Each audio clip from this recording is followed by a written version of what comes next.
7, ¿qué tal? Muy buenos días, bienvenidos a su programa Contacto Directo. El presidente de la República, Lenín Moreno, ayer en reunión que mantuvo con los asambleístas de Alianza País, dijo que no hay que temer a las diferencias. Escuchemos. Y una cosa importante, no se asusten de las diferencias. Las diferencias, por favor, son parte de la maravillosa diversidad que tiene el mundo, el pensamiento humano. Qué horroroso sería si todos pensaríamos exactamente igual. Lo que sí es importante es que dentro del movimiento se mantenga únicamente la gente que es consecuente con los principios. Eso sí es importante, que se mantenga dentro del movimiento. Porque una persona honesta, si es que no está de acuerdo con los principios de un partido, únicamente se retira. Y algún momento lo dije, y pasa al ostracismo político. Yo, el momento en que salga de Alianza País, no me volveré a afiliar nunca más a ningún otro partido, porque esta ha sido una experiencia maravillosa. ¿Qué tal, Alfredo? Buenos días, ¿cómo te va? Buenos días, Steffi. Buenos días a todos. En la segunda vuelta, públicamente y delante de Rafael Correa, Lenín Moreno ofreció dejar atrás la confrontación. El presidente Moreno le está dando contenido a su ofrecimiento. Y esto se nota en la atmósfera que se respira. Y más se va a notar desde el lunes, cuando Rafael Correa se vaya a Bruselas, honrando su promesa de dejar en paz al género humano aquí en el Ecuador. Vamos a revisar con eso quiénes serán hoy nuestros invitados. Estará en nuestros estudios Daniel Mendoza, asambleísta de Unidad Primero, Alianza País. Él es integrante de la Comisión de Fiscalización y también el interpelante del excontralor Carlos Paulet. Vamos a hablar sobre para qué sirve el juicio político en ausencia al excontralor. Es una cortina de humo a los funcionarios sobornados por Odebrecht como compromiso de lucha contra la corrupción o como evidencia de la inoperancia del quinto poder que debe ser reformado de urgencia. Lo vamos a analizar. También nos acompañará Héctor Yepes, asambleísta de Creo Suma y presidente de la Comisión de Participación Ciudadana. Ante la incerteza de una consulta popular que reforme a ese quinto poder en la Constitución, la posibilidad de hacer reformas a la Ley de Participación Ciudadana que terminen con la estatización del poder ciudadano.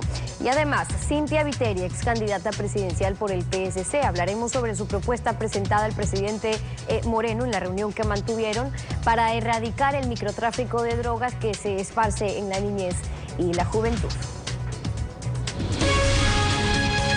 La actualidad, los protagonistas, el análisis y la información en Contacto Directo. La Asamblea Nacional resolvió por 132 votos y una abstención censurar al excontralor Carlos Paulet, quien por su condición de funcionario renunciante ante el presidente de la Asamblea ya no podía ser destituido. Además, 2 días antes que la Fiscalía allane sus domicilios en Quito y Guayaquil, hace más de un mes, otorgó en Miami poder a sus abogados para que lo defiendan, por lo que fue juzgado en una ausencia aparentemente programada. Está con nosotros Daniel Mendoza, asambleísta de Unidad Primero de Manabí y Alianza País, jefe de la bancada de aliados de Alianza País. Buenos días, bienvenido a Contacto Directo. Buenos días, doctor. Un gran saludo a todos los ecuatorianos.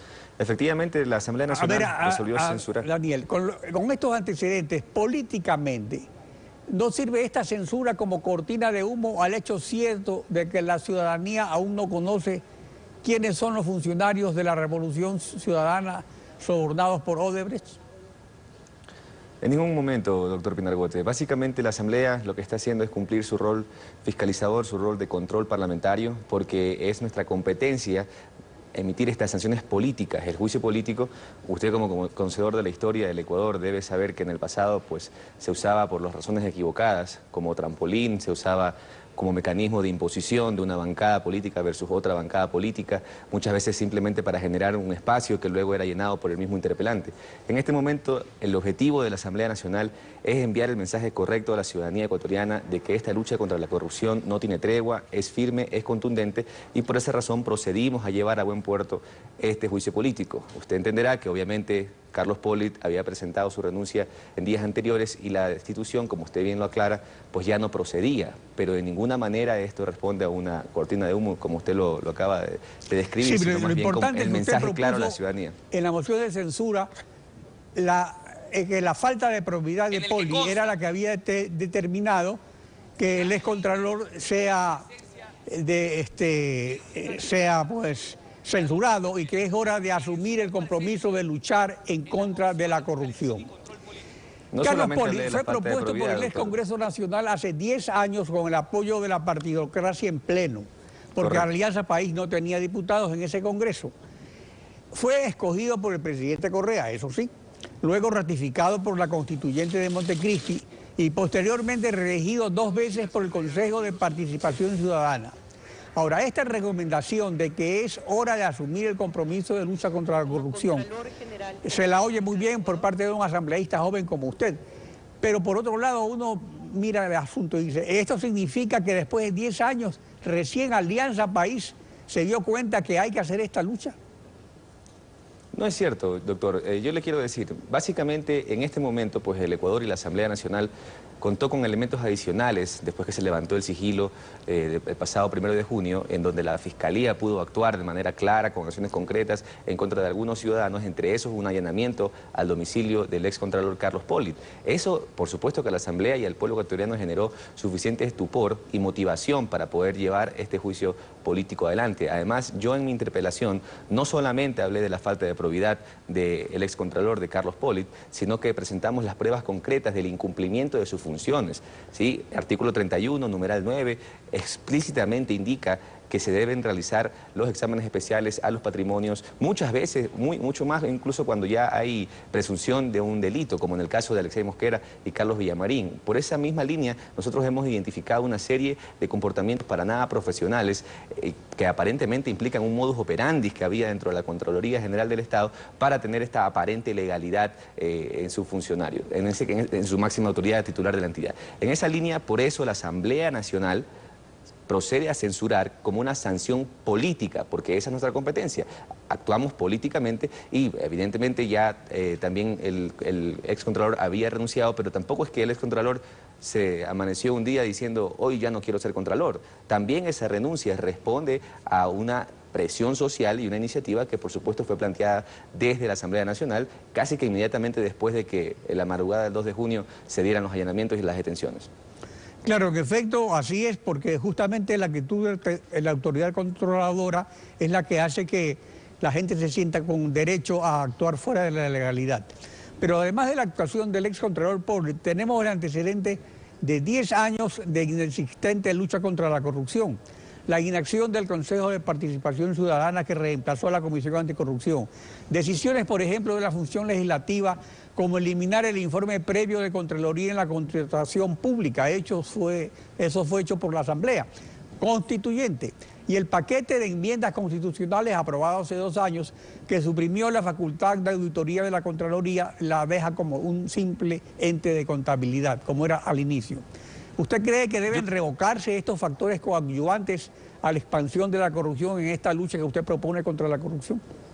Yo particularmente considero que tenemos que revisar todo lo que está funcionando y lo que no está funcionando. En lo particular, yo considero de que en estos 10 años se ha logrado realmente eliminar esa corrupción enquistada que había en las diferentes carteras de Estado, que era casi que una lucha de brazos tendidos de los ciudadanos, en donde íbamos a cualquier dependencia pública y simplemente aceptábamos el modus operandi que había dentro de cada una de estas entidades del Estado. Y hoy eso ya no sucede, hemos recuperado una serie de derechos y uno de esos derechos, el más importante, es el empoderamiento de los ciudadanos en la función pública.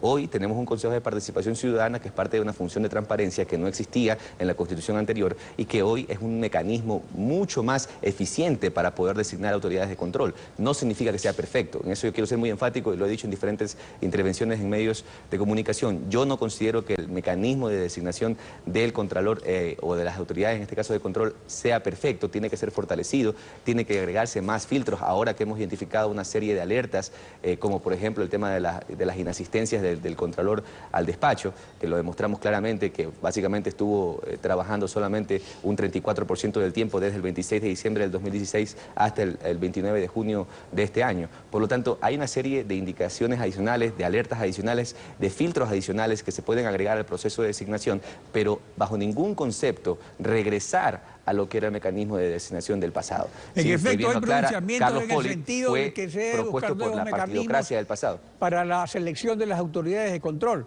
por las deficiencias del Consejo de Participación Ciudadana y Control Social. Pero no podemos, como usted dice, regresar al pasado, a los mecanismos de designación de autoridades de control, porque sería algo inútil incluso, ahora mismo. ¿Quién lo haría? La misma asamblea con mayoría de Alianza País de una terna propuesta por Lenín Moreno. Es decir, que no serviría de nada, quedaríamos prácticamente en lo mismo. Pero sí sería idóneo depurar la ley de participación ciudadana para encontrar para hacer que los concursos no estén sesgados a favor del partido que domina las otras funciones del Estado. O sea, hay una serie de reformas que se pueden hacer sin tocar la Constitución, sino con la ley para mejorar el sistema y que sea realmente la ciudadanía la que esté empoderada de ese quinto poder. ¿No le parece? La censura que la Asamblea ha impuesto, que es una penalización, una sanción al excontralor, es precisamente eso, el mensaje claro a la ciudadanía de que hoy tenemos la gran oportunidad de reformar todo lo que no esté funcionando para el beneficio de los ciudadanos. Eso es el caso de específicamente el Consejo de Participación Ciudadana, que tiene que ser reestructurado, que tiene que ser fortalecido, que sus mecanismos de designación tienen que ser fortalecidos, así como también es el caso de la Contraloría General del Estado. La Ley Orgánica de la Contraloría General del Estado también tiene que pasar por una revisión exhaustiva y tiene que haber un proceso ciudadano. Es decir, hoy nadie puede negar el hecho de que el proceso de designación, desde que es ciudadano y que empieza con los ciudadanos y termina con los ciudadanos, es mucho mejor de lo que pasaba en el pasado.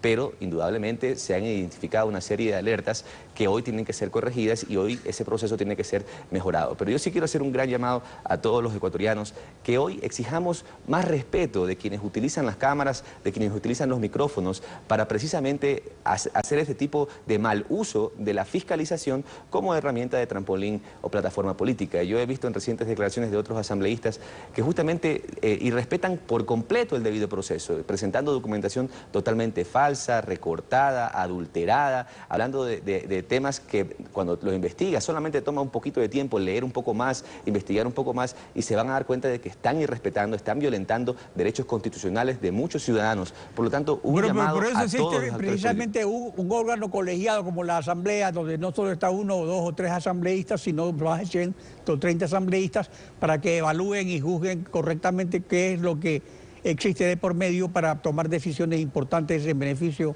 de la lucha contra la corrupción.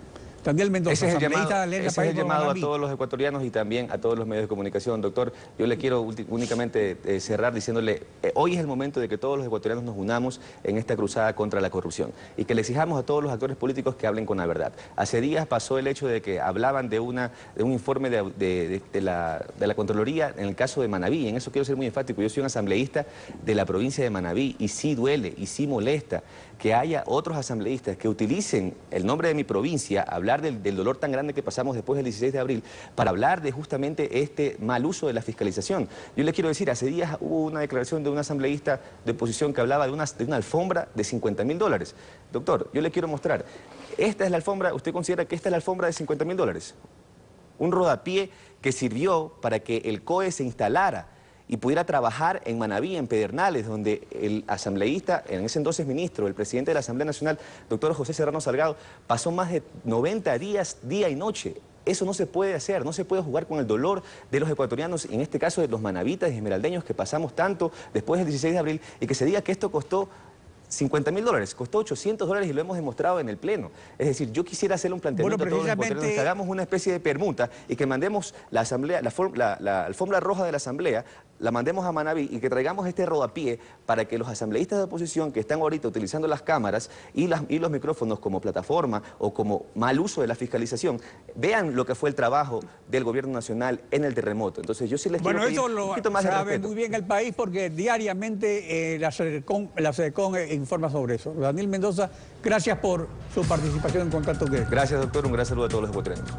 Estefi. Son las 7 de la mañana con 15 minutos, tiempo de ir a una pausa con ustedes. Cuando regresemos ya está en nuestros estudios Héctor Yepes, asambleísta de Creo Suma y presidente de la Comisión de Participación Ciudadana. Vamos a hablar sobre su propuesta de reformar al inoperante quinto poder de transparencia y control social. Regresamos, quédese en nuestra sintonía. Su furia estará más viva que nunca. El Señor de los Cielos, de lunes a viernes, 11 de la noche.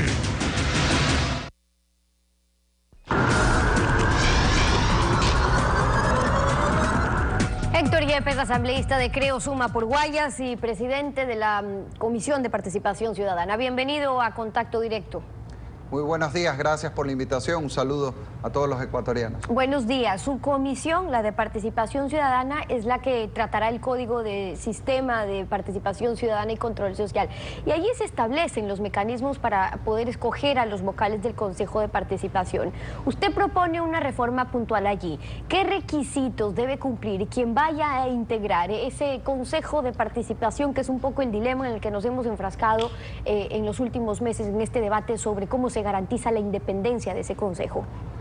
Primero, yo quiero tomarle la palabra al asambleísta de Alianza País que me antecedió, que dijo que estarían dispuestos a una gran reforma sobre el quinto poder. Yo pienso que eso es urgente, porque si el pasado domingo tuvimos un positivo consenso en la Asamblea Nacional para censurar al excontralor, pues ese mismo consenso tiene que existir para admitir que algo ha pasado mal con las designaciones. Y en eso tenemos dos extremos, si se quiere. Un extremo es decir, no hay que cambiar nada, lo cual me parece insostenible ante la votación del domingo. El otro extremo es decir, hay que cambiarlo todo y hay que eliminar el quinto poder. Yo estoy de acuerdo con lo segundo. Para mí esa sería la solución de fondo.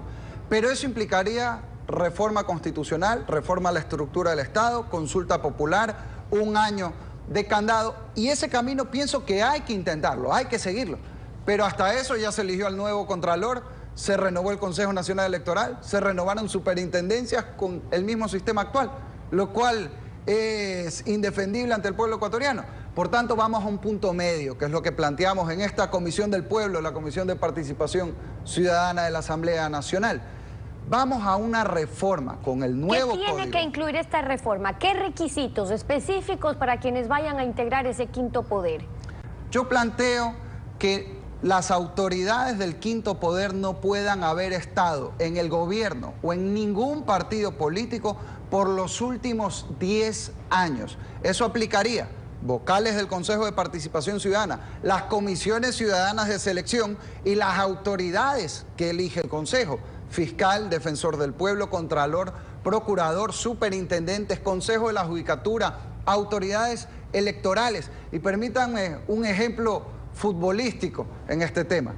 Si hay un partido, Chile contra Perú, el árbitro no puede ser peruano, porque aunque pite bien y haga correctamente su trabajo, medio estadio le va a gritar árbitro vendido y la gente no va a confiar. Lo mismo ocurre acá. Así como habría que poner en ese caso mejor un árbitro ecuatoriano, acá pongamos autoridades de control judiciales y electorales que se deban al ciudadano, no a ningún partido político. Ahora, esta discusión, cuando se creó el mismo Consejo de Participación Ciudadana y se lo llamó el quinto poder, era justamente por ello, porque ya lo discutimos hace algunos años, cuando la idea era que sean justamente aquellos vocales que representen a la ciudadanía, no una estatización de la participación, sino que representen a los ciudadanos. Y entonces, 10 años que no hayan pertenecido a un partido político, o qué pasa si es que fueron funcionarios públicos, por ejemplo, ¿no sería discriminatorio? Porque en su momento se lo discutió. A ver, no hay discriminación cuando uno pone requisitos que tienen relación con el cargo que uno va a ocupar. Y en este caso las autoridades de control tienen que tener idoneidad e imparcialidad, y para ello no deben tener vínculos políticos en mi criterio. Y hablemos de casos concretos. El actual fiscal era asesor del expresidente Correa. El actual titular del Consejo de la Judicatura fue secretario particular del expresidente Correa. La presidenta del Consejo de Participación Ciudadana fue candidata a concejala por Alianza País. Y este no es un tema personal. Puede que haya autoridades que aún así cumplan bien su trabajo. Pero vuelvo al ejemplo del fútbol. Aunque el árbitro peruano en un partido Chile y Perú pite bien, nadie va a confiar, pues. No solo es ser, sino parecer. Hay que garantizar la absoluta imparcialidad y no se trata de que ya no sean de Alianza País para que ahora sean de Suma, de Creo, claro, Social Cristianos, eso en cuanto a los partidos o a los movimientos políticos, porque hoy puede ser Alianza País, mañana otro. El tema es dejar el principio, pero en cuanto a los funcionarios públicos y la preponderancia que se le da también en los concursos actualmente, como se ven favorecidos quienes han tenido experiencia como funcionarios públicos, hay que hacer las reformas para que no tenga preponderancia el haber sido funcionario público, sino dar igualdad de oportunidad y beneficio también a quienes se han dedicado o han ejercido su labor dentro del sector privado. ¿Por qué ven importante eso? Por supuesto. Por ejemplo, alguien que tenga experiencia como auditor en el sector privado podría estar perfectamente cualificado para ser contralor, porque poner como ventaja estar en la función pública significa que quienes están en el gobierno van a tener mayores oportunidades y eso desnaturaliza la imparcialidad que estamos buscando. Y además es importante que los reglamentos para elegir estos funcionarios no sean uno para cada concurso, porque hay un grave riesgo de direccionamiento. Tiene que haber parámetros en la ley claramente establecidos y máximo un reglamento por cada dignidad que se aplique en el tiempo y que estas autoridades no puedan reelegirse en sus cargos. Eso también debemos incluirlo en la ley. Y yo quiero llamar a un amplio debate sobre este tema. Insisto, si hubo consenso para censurar al excontralor, también podemos llegar a un consenso para reformar el sistema de participación ciudadana y de designación de autoridades para garantizar que se deban al ciudadano, no a un partido político, que cuiden el bolsillo de la gente, que necesita que la plata del pueblo no se vaya a la corrupción, sino que se vaya a caminos vecinales y dragado de ríos. Ahora, pero usted hablaba del tema de cómo incide incluso el que puedan ser reelectos, tal como están establecidos los requisitos, porque también se los escucha a los vocales del Consejo de Participación decir, bueno, nosotros nos acogemos a lo que dice hoy por hoy la ley, si cumplen los requisitos, si son los mejores calificados, pero si dentro de esa reglamentación se favorece o a unos u otros por diferentes causales, entonces ¿qué pasa allí? Eso explicaría por qué, por ejemplo, un contralor fue reelegido en el último periodo por el Consejo de Participación Ciudadana en 2 ocasiones. Eso significaría que, por ejemplo, el actual contralor, quien está asumiendo hoy las funciones, pueda ser reelegido con mayor facilidad o con mayor ventaja, si cabe más bien esa palabra, que otros concursantes. Sin duda, es que si a uno le dan puntos extra por ser funcionario público y haber estado en la institución, lógicamente estamos favoreciendo que quienes están en el gobierno, quienes han sido cercanos a Alianza País, tengan oportunidad de ganar, más allá de la Contraloría, en cualquier entidad del Estado. Por eso tiene que haber una equidad, para no favorecer a quien ha sido amigo del gobierno o ha sido amigo de un partido político, cualquiera que esté fuera, sino que haya igualdad de condiciones como lo manda además la Constitución, pero lamentablemente ya en la ley y los reglamentos del Consejo de Participación Ciudadana se dan estos favorecimientos injustificados. Por eso tenemos que reformar la ley con un nuevo código. Y yo quiero llamar a todos los 137 asambleístas. Esta Comisión de Participación Ciudadana que yo presido, le hemos llamado la Comisión del Pueblo porque es de puertas abiertas a todos, no importa si son de la oposición o del oficialismo. De hecho, el viernes pasado iniciamos la socialización de este código y nos acompañó un asambleísta de Alianza País de Santo Domingo. Y qué bueno que así sea, para recoger los criterios de todos y podamos llevar un diálogo que nos permita una reforma real. Pero esa reforma, esos cambios que usted propone dentro de este proyecto de reforma, ¿sí podrían ser aplicados ya para los próximos concursos? Por ejemplo, en el caso del que está previsto para elegir al nuevo contralor, lo que buscan es que para ese concurso, por ejemplo, ya apliquen estas nuevas reglas de llegar a pasar la reforma. ¿Eso es factible también en cuanto a tiempos? Absolutamente, es que sería el colmo que al nuevo contralor lo elijamos con el mismo sistema del que acabamos de censurar. Hay que ser coherentes. Yo desde la Comisión de Participación me comprometo a que en este mes de julio vamos a tener listo el informe para primer debate y así pase al Pleno de la Asamblea y recojamos las observaciones de todos, pero cuidando lo fundamental, que es garantizar la independencia de todas las autoridades de control, electorales, se va a renovar el CNE también, judiciales, que son elegidas bajo este sistema, porque no se puede tener al ratón cuidando el queso. Pues necesitamos autoridades independientes que se deban exclusivamente a los ciudadanos. Héctor Yepes es asambleísta de Creo Suma por Guayas y presidente de la Comisión de Participación Ciudadana. Gracias por habernos acompañado aquí en Contacto Directo. Muchas gracias. A usted. 7:30, una pausa con ustedes y cuando regresemos, Cynthia Viteri, ex candidata presidencial por el Partido Social Cristiano, se reunió recientemente con el presidente Lenín Moreno. Su propuesta para combatir el microtráfico que se esparce desafortunadamente en la niñez y en la juventud. Lo analizamos al volver. Quédese en nuestra sintonía.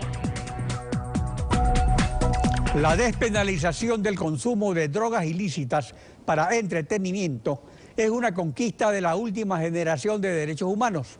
Solo el tráfico es considerado delito. El consumo es un problema de salud. Pero la correcta aplicación de este principio se ha visto deformada por la cantidad de droga que se debe portar para que se considere consumo.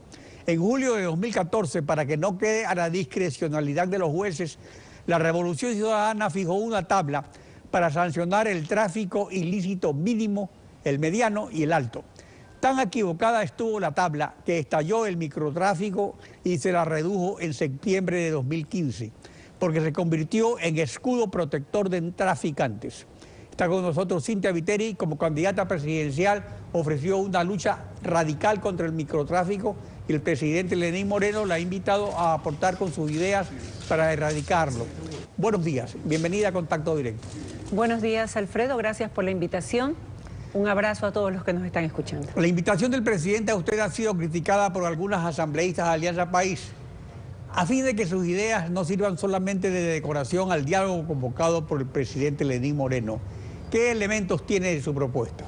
Bien, primero debo dejar en claro que existió mucha apertura de parte del presidente Moreno para escuchar nuestros planteamientos dentro de un campo que se está desarrollando casi como una guerra civil, Alfredo.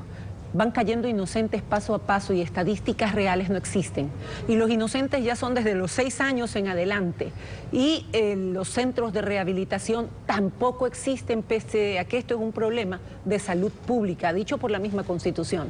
Lo que digan los demás miembros de Alianza País, que les molesta que se trate de solucionar un tema vital, de vida o muerte, porque esto sí es vital, que tiene las madres de familia con dolores permanentes y una lucha emprendida por ellas, casi como heroínas, con palo, alejando a los microtraficantes, o entrando a los colegios, Alfredo, para limpiar baños gratuitamente, para poder vigilar a sus hijos de cerca, mientras las otras hacen rondas fuera de los colegios. En la misma isla trinitaria están con palo haciendo turnos 24 horas del día. Por esta situación me importa, créeme, un comino, si cabe el término, las voces disonantes o los que hablan de palestras, que ellos se queden con las palestras, nosotros nos quedamos con la gente. Es más, ayer dije que podíamos darles a ellos, Alianza País, nuestro proyecto. No necesitamos nosotros flores, necesitamos resoluciones, necesitamos acciones. Y dentro de esas acciones, le comenté al presidente lo de las tablas que acabas de explicar. Hay una tabla antes en la que tú acabas de señalar en pantalla, la tabla del consumo que fue hecha en el 2013 por el CONCEP. En esta tabla permiten, y voy a coger un solo ejemplo de las diversas drogas permitidas, permiten, por ejemplo, que una persona consuma hasta 2 gramos de base de cocaína. Luego vino una tabla posterior en el 2014 que decía que para sancionar, esto es una tabla distinta, para sancionar, la escala mínima era hasta 50 gramos de cocaína. Luego el mismo CONCEP dijo que esto había, y está en su resolución, disparado en cierta medida el microtráfico y la revisó 2 veces en el 2015, con una gran particularidad. El castigo para quien venda en mínima escala base de cocaína se debe a los 2 mismos gramos que el que puede tener para consumo. Entonces, si alguien es sorprendido con 2 gramos de cocaína encima, ¿qué es? ¿Culpable o inocente? ¿Consumidor o vendedor? Igualaron ambas tablas, la tabla de consumo con la tabla de castigo a los microtraficantes en ciertos rubros, no en todos. Se lo sentencia, se lo libera, es víctima, es cómplice. Desde ahí estamos viendo que las tablas deben ser un motivo de preocupación para este gobierno, para el combate al microtráfico, que es un escándalo dentro de nuestro país, sobre todo, como te expliqué, porque se trata de vidas humanas. En efecto, el señalamiento de las asambleístas de Alianza País es que en la tabla ya no está el problema, porque con la modificación que se hizo en el 2015, de acuerdo a lo que pueden apreciar en sus pantallas, fue corregido el colosal desacierto original, pues que establecía como consumo unas cantidades exageradas. Ahora, estas están incluso por encima del tráfico medio y como base del tráfico alto. De acuerdo a su criterio, ¿por qué todavía es acertada la tabla? Aparte, ¿es por las sanciones que se ponen o por el contenido mismo de la tabla? Porque habiendo una tabla, el vendedor se disfraza de consumidor. Es sencillo, la tabla se la saben a pie juntillas los vendedores y cargan la cantidad de droga permitida por la tabla de consumo. Cuando los aprendes, sencillamente son consumidores y no vendedores, entonces no los puedes apresar. La tabla ha servido de disfraz a las personas que les venden drogas a nuestros niños, como la H, que es un veneno que según estudios contiene cemento, plomo, veneno de ratas, además de la heroína.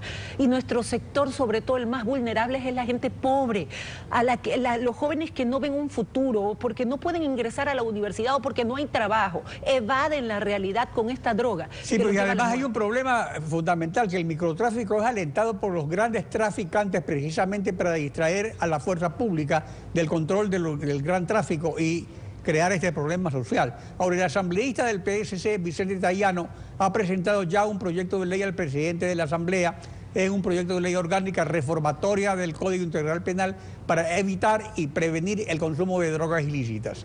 Esperan el apoyo del presidente a través de los legisladores de Alianza País. Bueno, ayer me acompañaron en la reunión el doctor Henry Cucalón, que es jefe de bloque, y también el asambleísta proponente, el doctor Vicente Tayano. Estuvieron presentes la secretaria de Drogas, Lady Zúñiga, y también la ministra de Salud, además del presidente de la República y quien está hablando. Le entregamos el proyecto y el proyecto presentado por nosotros es de eliminación de la tabla de consumo. Van a empezar las mesas de trabajo.